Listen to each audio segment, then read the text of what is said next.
اللہ الرحمن الرحیم۔ حدیث نمبر 539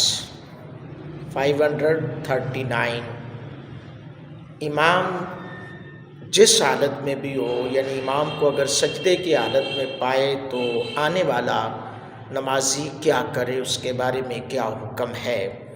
حضرت معاذ بن جبل رضی اللہ تعالیٰ عنہ بیان کرتے ہیں، نبی اکرم صلی اللہ علیہ وآلہ وصحبہ وسلم نے ارشاد فرمایا ہے، جب کوئی شخص نماز میں شامل ہونے کے لیے آئے تو امام جس حالت میں ہو وہ شخص وہی کرے جو امام کر رہا ہو، نہ یہ کہ انتظار کرے نہ وہ کھڑا ہو کر رکے، بلکہ جس حالت میں بھی امام کو پائے اسی حالت میں بندے کو نماز کے ساتھ مل جانا چاہیے۔ یہی حکم ہے نمازی کو۔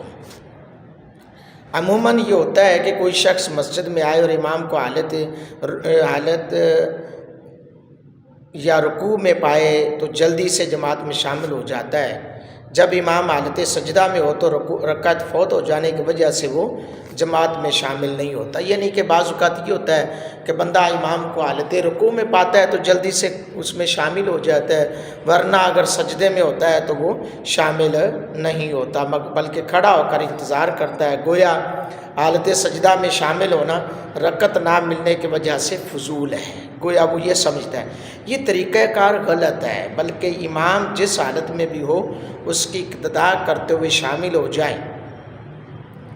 جی ہاں، حضرت امام عبداللہ بن مبارک رحمۃ اللہ علیہ اس کی وجہ بیان کرتے ہیں کہ ممکن ہے کہ سجدے کی برکت سے تمام نمازیوں کی مغفرت ہو جائے اور یہ سعادت سے محروم رہ جائے، ہو سکتا ہے۔